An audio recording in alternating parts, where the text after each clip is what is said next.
ভয়ে ভয়ঙ্কর presence Saturday dusk.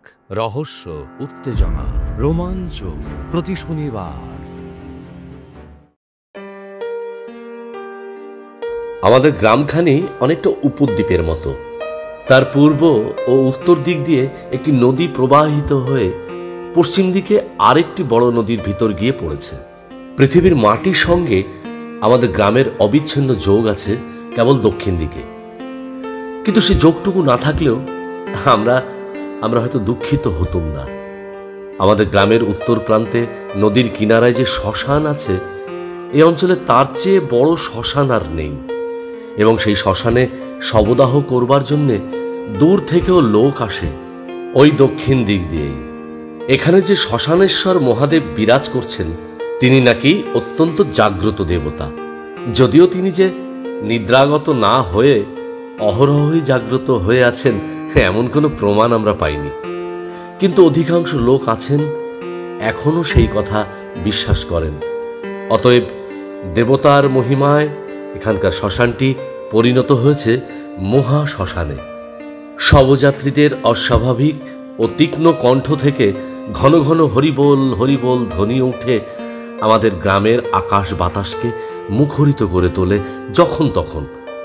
দিনের বেলায় সেই শোরগোল কোনো রকমে সহ্য করা যায়, কিন্তু নিস্তব্ধ গভীর রাত্রে সে চিৎকার অমানসিক হয়ে চতুর্দিকে সৃষ্টি করে এমন এক অসহনীয় অপার্থিব ভাব। ঘুমন্ত শিশুরা পর্যন্ত ভয় পেয়ে জেগে উঠে কুঁকিয়ে কেঁদে ওঠে। গ্রামখানি পুরোপুরি দ্বীপ হলে এসব ঝঞ্ঝাট পোয়াতে হতো না। পল্লীগ্রামের মহাশ্মশানের ভয়াবহতা, বিভৎসতা কলকাতার বাসিন্দারা ধারণায়ও আনতে পারবেন না। কলকাতার শ্মশানগুলোকে বাহির থেকে তো শৌখিন মানুষদের বসত বাড়ির মতো মনে হয়।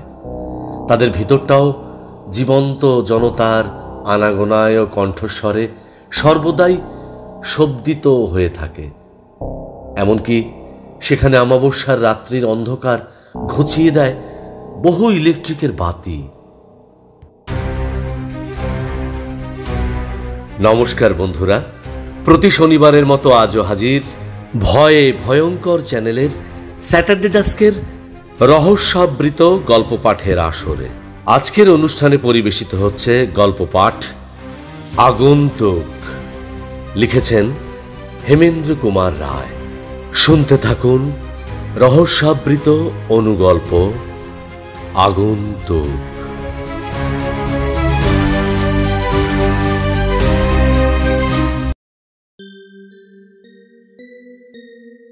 কিন্তু পল্লীগ্রামের মহাশ্মশান বড় ভয়াবহ ঠাঁই। নিঝুম রাতে সেখানে পদার্পণ করলে সর্বাঙ্গে জাগ্রত হবে বিভীষিকার রোমাঞ্চ। হলুদ বরণ চাঁদের পাণ্ডু আলো চারিদিকে প্রকাশ করে অস্পষ্টতার রহস্য, এবং তারই সঙ্গে দুটো একটা হেরিকেন লণ্ঠন টিমটিম করে জ্বলেও স্পষ্ট করে দেখতে পারে না কোনো কিছুই। বাতাসে বাতাসে জেগে ওঠে যেন মরন্ত রোগীর নাভিশ্বাস, এবং তাই শুনে চতুর্দিক থেকে কালো কালো দানবের মতো মস্ত মস্ত গাছগুলো শিউরে শিউরে কেঁদে কেঁদে ওঠে সভয়ে এবং সশব্দে। এখানে ওখানে ছাড়া ছাড়া হয়ে অপচ্ছায়ার মতো নড়াচড়া করে যেসব জ্যান্ত মানুষ, তাদের সংখ্যা এক হাতের আঙুলেই গুনে ফেলা যায়। একটা কি দুটো কিংবা বড়জোর তিনটে। চিতা দূরে লকলক করে ওঠে ক্রুদ্ধ নরক নাগিনায় জ্বলন্ত রক্ত জিহ্বার মতো। কোনো বৃক্ষের অদৃশ্য শাখায় বসে অশুভ কণ্ঠে আচমকা চ্যাঁ চ্যাঁ করে চেঁচিয়ে ওঠে একাধিক পেঁচা।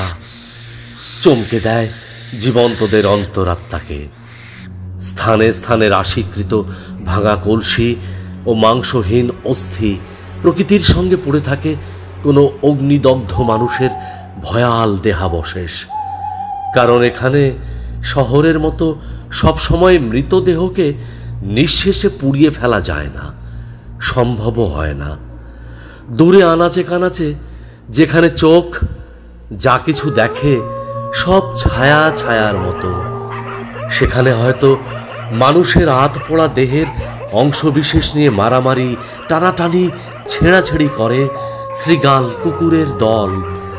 বিশ্রী চিৎকারে বিষাক্ত করে চতুর্দিক। তারও পরে আরো দূরে, যেখানে যেতে নারাজ হয় মানুষের দৃষ্টি, মনে সন্দেহ জাগে, সেখানে হয়তো চলাফেরা করছে এমন মৃত মানুষের জনতা, পার্থিব জগতে ঠাঁই না থাকলেও রাজি নয় যারা পৃথিবীর মাটি ত্যাগ করতে। বন্ধ হয়ে যায় জীবন্তদের পদচালনা, স্তম্ভিত হয়ে যায় চক্ষু, মন এবং দেহ।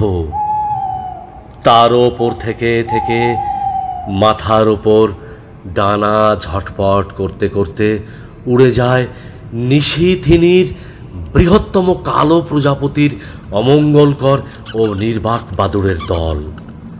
অভিধানে শ্মশানের আরেক নাম দিয়েছে প্রেতভূমি। এ নাম মিথ্যে নয়। পল্লীগ্রামে শ্মশান দেখলে প্রেতভূমি ছাড়া আর কিছুই মনে হয় না। এমনি এক শ্মশান থেকে প্রায় 60 মাইল দূরে আমরা বাস করি। আমাদের বাড়ি হচ্ছে গ্রামের শেষ বাড়ি, তারপর একটা ছোট মাঠ, তারপর একটা ছোট জঙ্গল, তারপরই নদীর ধারে শ্মশান। কৃষ্ণপক্ষের কালো রাতের জন্য আসর ছেড়ে মিলিয়ে গেল সন্ধ্যার ঝাপসা আলো। সেদিন কি বিষম গুমট, বাতাসের দম যেন একেবারে বন্ধ হয়ে গিয়েছে, নড়ছে না গাছের একটা পাতা পর্যন্ত, ঘরের ভেতরে পর্যন্ত টেকা দায়। বাড়ির বাইরে রোয়াকে এসে বসলুম এবং হাত পা ছড়িয়ে ভালো করে বসতে না বসতেই শুনলুম বহু কণ্ঠের চিৎকার, শ্মশান যাত্রীদের সমবেত চিৎকার।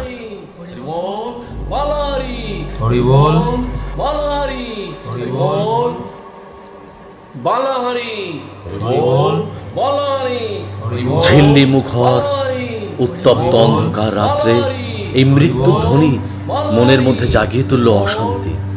একটু তফাতে আমার বাড়ির সামনে দিয়েই শ্মশানে যাবার রাস্তা, কিন্তু চারিদিকে এত অন্ধকার যে শবযাত্রীদের কারুকেই দেখতে পেলুম না। কেবল শোনা যেতে লাগলো হরিনামের সেই শব্দময় বিভীষিকা। ক্রমে তা ক্ষীণতর হয়ে একেবারে থেমে গেল। বুঝলুম শ্মশানে পৌঁছে গেছে শবযাত্রীরা। শবযাত্রীদের কণ্ঠ মৌন হলো বটে, কিন্তু পল্লীগ্রামের রাতের কতগুলি নিজস্ব ধ্বনি আছে। থেকে থেকে গাছের পাতাদের ফিসফাস, হঠাৎ জেগে ওঠা পাখিদের টানা ঝাড়া, গাছের তলায় শুকনো পাতাদের ভিতরে সরসর শব্দ তুলে হয়তো চলে যায় কোনো সাপ বা সরীসৃপ, হয়তো ডেকে ওঠে কর্কশ স্বরে একটা কি দুটো তক্ষক, কিংবা শোনা যায় শৃগাল সভার স্বল্পস্থায়ী হট্টগোল। এবং এই সবের উপরেও সর্বক্ষণ জেগে থাকে ঝিঝি ঝিঝি করে ঝিঝি পোকাদের ডাক, একটানা একটানা কলরব, একটানা আর্তনাদ। বেশ খানিকক্ষণ ধরে একলা বসে শুনলাম সেই রাত্রির ধ্বনি। তারপর চোখের পাতা জড়িয়ে আসতে লাগলো তন্দ্রার আমেজে। উঠে উঠে করছি, হঠাৎ যেন অন্ধকার ভরেই একেবারে আমার সম্মুখে এসে দাঁড়ালো একটি সুদীর্ঘ ছায়া মূর্তি। এমন এমন আচম্বিতে, এত নিঃশব্দে তার আবির্ভাব, চমকে না উঠে পারলুম না। কে আপনি? কে? অন্ধকারে দেখতে পেলুম মূর্তির চোখ দুটো চকচক করে উঠল। সে অত্যন্ত গম্ভীর ও শুষ্ক স্বরে বললে, আমি ক্ষুধার্ত অতিথি। অতিথি এই রাত্রে? ক্ষুধার্থের সময় অসময় নেই। কেবল ক্ষুধার্ত নই, আমি শীতার্ত। শীতে ঠক ঠক করে কাঁপছি। আগে বাড়ির ভিতরে আমাকে একটু আশ্রয় দিন, বাইরে আর দাঁড়াতে পারছি না। বলেন কি মশাই, আপনার শীত করছে? আর এদিকে দারুণ গুমোটে আমরা সব সিদ্ধ হয়ে মরে যেতে বসেছি। মূর্তিটি যেন কাঁপতে কাঁপতে বললে, বিশ্বাস হচ্ছে না আমার কথায়? তাহলে এই দেখুন, কই কই আপনার হাত, কই হাতটা বাড়িয়ে দিন আমার দিকে। আমার একখানা হাত আমি বাড়িয়ে দিলুম মূর্তির দিকে। সেও হাত বাড়িয়ে ধরলে আমার হাতখানা, কিন্তু পর মুহূর্তেই আমি শিউরে উঠে তাড়াতাড়ি নিজের হাতখানা টেনে নিলুম। উফ, কি অসম্ভব ঠান্ডা তার হাত, ঠিক যেন জমাট বরফ দিয়ে গড়া। সে কাতর স্বরে বললে, বাড়ির ভেতরে চলুন, ভেতরে চলুন, আমি আর বাইরে দাঁড়াতে পারছি না, চলুন ভেতরে চলুন। বাড়ির ভেতরে ঢুকে সদর দরজাটা বন্ধ করতে যাচ্ছি, হঠাৎ আকাশের এদিক থেকে ওদিক পর্যন্ত চিরে ফালা ফালা করে দপদপিয়ে চোখ ধাঁধিয়ে চলে উঠল একটি সুদীর্ঘ বিদ্যুৎ শিখা। তারপরেই বজ্রের গর্জন। ইতিমধ্যে কখন যে গোটা অন্ধকার আকাশটা ভরে পুঞ্জীভূত হয়ে উঠেছে মেঘের পর মেঘের দল, সেটা একেবারেই আমার নজরে আসেনি।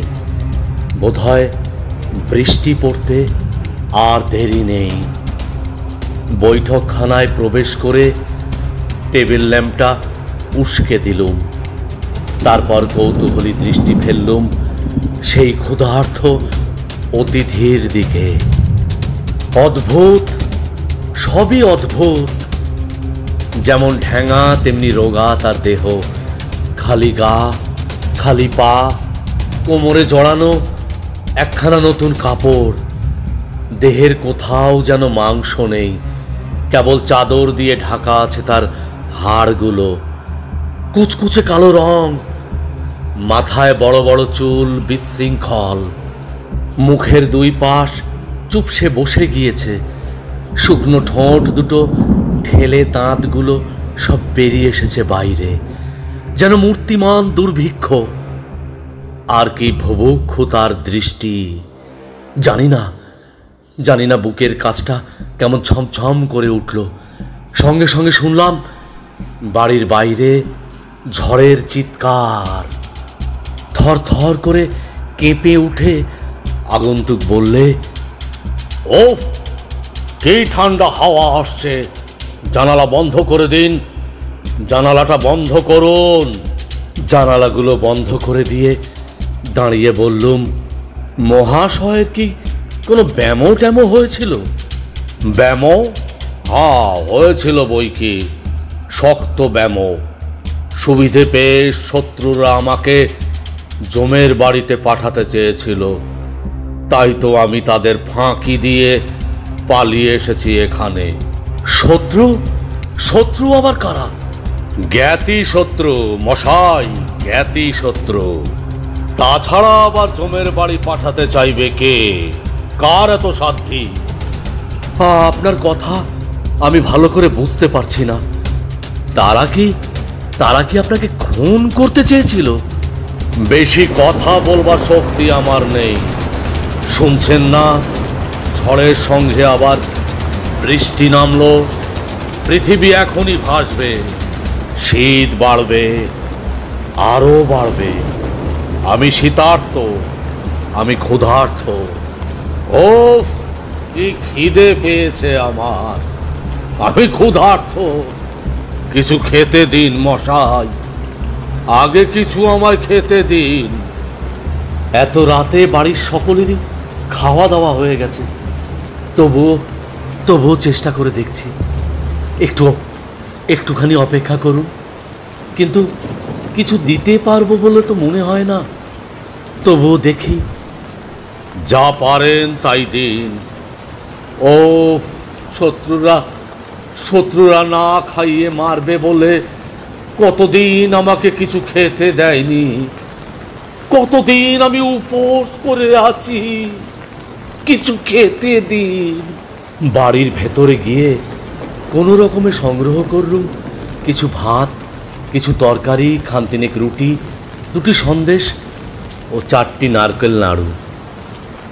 থালার ওপরে তাই সাজিয়ে নিয়ে ফিরে গেলুম বৈঠকখানায়। গিয়ে দেখলুম একদিকে বিস্ফারিত চোখে তাকিয়ে অত্যন্ত আড়ষ্টভাবে দাঁড়িয়ে আগন্তুক যেন কান পেতে কি শুনতে চাইছে। চোখ দেখলে মনে হয় তার দৃষ্টি যেন ঘরের নিরেট দেয়াল ভেদ করে চলে গিয়েছে বাইরে, কত দূরে। আমি বললুম, আপনার জন্য খাবার এনেছি, নিন। সে যেন আমার কথা শুনতেই পেল না। আচমকা ফিরে জিজ্ঞাসা করলুম, কারা আসছে? আমার শত্রুরা। আমি তাদের পায়ের শব্দ শুনতে পাচ্ছি, আমি তাদের দেখতে পাচ্ছি। আমি চললুম। সে কি, আপনার জন্য খাবার এনেছি যে। নালা আমি আর খাবো না। আর আমি ক্ষুধার্ত নই। শত্রুরা আবার আমাকে জমের বাড়িতে পাঠাবার জন্য ছুটে আসছে। আমি পালাই। বলতে বলতে সে ঘর থেকে ছুটে বেরিয়ে গেল উদ্ভ্রান্তের মতো। তারপরেই দম করে সদর দরজাটা খোলবার শব্দ হলো। হতভম্বের মতো খাবারের থালা হাতে করে দাঁড়িয়ে অবাক হয়ে ভাবতে লাগলাম, কে এই আশ্চর্য লোকটা? পাগলা গারদ থেকে পালিয়ে আসেনি তো? সদর দরজার কপাট দুখানা ঝোড়ো হাওয়ায় দুমদাম করে একবার বন্ধ হচ্ছে, একবার খুলে যাচ্ছে। তখন পৃথিবীর আর সব শব্দ একেবারে স্তব্ধ হয়ে গিয়েছে ঝড় বৃষ্টির দাপটে। দরজাটা আবার বন্ধ করে দেবার জন্য এগিয়ে যাচ্ছি। আচম্বিতে দেখি ৬-৭ জন লোক সবেগে দৌড়ে এসে হুড়মুড় করে বাড়ির ভেতরে ঢুকে পড়ল। হেরিকেন লণ্ঠনটা তুলে সবিষয়ে জিজ্ঞেস করলুম, কে আপনারা? তাদের মধ্যে একজন বললে, আমরা শ্মশান থেকে পালিয়ে আসছি। পালিয়ে আসছেন কেন? কি হয়েছে? এমন দুর্যোগ, শ্মশানে কোনো মানুষ তিষ্ঠতে পারে? উনি বাবালি ছুটতে এসে আপনার বাড়ির আলো দেখে এইখানে ঢুকে পড়লাম। তাহলে আপনাদের শবদাহ কি শেষ হয়ে গিয়েছে? হ্যাঁ, তাকে ফেলে পালিয়ে এলেন আপনারা? না মশাই, না, আমাদের কপাল আজ বলোই মন্দ। সব শ্মশানে রেখে পাশে জঙ্গলে কাঠ কাটতে গিয়েছিল মামলা, কিন্তু ফিরে এসে দেখি ঘাটের ওপর থেকে আমাদের মরাটা অদৃশ্য হয়ে গেছে, সে আর নেই। কি আশ্চর্য মশাই, আজব কাণ্ড! আমাদের লাশটা কোথায় উবে গিয়েছে, বুঝলেন তো? তাই পালিয়ে এলাম। একটু আশ্রয় দিন। কি অদ্ভুত! আগন্তুকটা কি তাহলে সেই শ্মশানের লাশটা?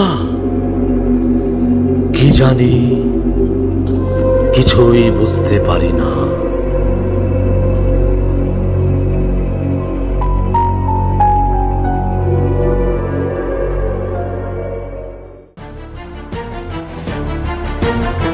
কেমন লাগলো কমেন্ট করে জানাবেন।